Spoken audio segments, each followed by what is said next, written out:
4 गिलास घोटे के पीने के बाद आओ बताओ मेरे हाल कैसे हैं। 10 बजे सुबह मम्मी ने मुझे धक्के दे के उठाया कि उठ जा, नहा ले, पूजा कर ले और व्रत खोल ले। लेकिन मैं तो अभी तक भी होश में नहीं हूँ। पिछले कल 3 बजे की सोई हूँ, आज सुबह 10 बजे उठी हूँ। उसमें भी मैं क्या ही सोई थी, सिर्फ मेरी आंखें बंद थी, कान और दिमाग दोनों खुले थे। मम्मी बता रहे थे कि उन्होंने मुझे काफी बार नोटिस किया है, रात को 11-12 बजे भी आवाज लगाई है, तो मैं एकदम सही से सुनी हूँ। मम्मी को पता भी था कि मैं सो तो गई हूँ लेकिन मेंटली सोई नहीं हूँ। बस मुझे एक बात का ध्यान था कि मुंह नहीं खोलना है। अगर मुंह खोल दिया, अगर हम हंसते हैं तो हंसते रह जाते हैं, रोते हैं तो रोते रह जाते हैं, बात करते हैं तो बात करते रह जाते हैं। तो मुझे ये सब नहीं करना है, इसलिए मैं आके चुपचाप सो गई थी। थोड़ी सी इंसान को बुद्धिमत्ता दिखा लेनी चाहिए, अगर उसको पता है कि हाँ इसको ऐसा करने से क्या होगा। पिछले दिन के हाल मेरे कुछ ऐसे थे, अब आज के हाल बताती हूँ। उठा तो मम्मी ने दिया था, बट मुझे याद ही नहीं कि मैं कब नहाई हूँ, कब तैयार हुई है, कब पूजा की थाली मैंने तैयार की और कब मैं मंदिर गई। सब कुछ गोलमोल ही चला हुआ था, बट हाँ पूजा मैंने अच्छे से कर ली थी, भगवान का आशीर्वाद जो मेरे साथ था। वापस घर पहुंची तो मम्मी ने खाना बना दिया था, तो व्रत खोलने के लिए चावल और दाल बने थे। फिर मैंने अपना व्रत खोला और थोड़े से चावल और दाल खाए, क्योंकि भूख मुझे थी नहीं, मेरा सर ही घूम रहा था बस। इसके बाद मैं फिर सो गई थी। मम्मी पता नहीं कितनी देर उन्होंने लगाई है, मम्मी तैयार हुए हैं, उसके बाद मुझे उठाया कि अब चल हमने जाना है, क्योंकि आज हमें फंक्शन था कहीं। ये भंडारा था शिवरात्रि का, जो कि लास्ट ईयर से शुरू हुआ है और हर साल मेरे मायके में होगा ही होगा।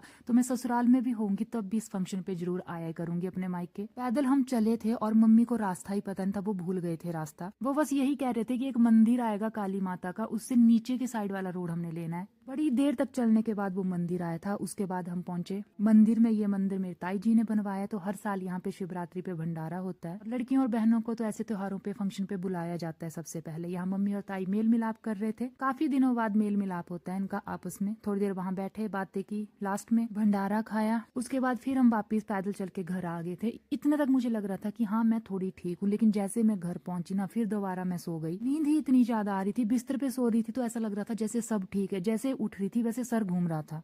तो अगर घोटा पियो तो अपने रिस्क पे पीना, और अगर पी भी लो तो चुपचाप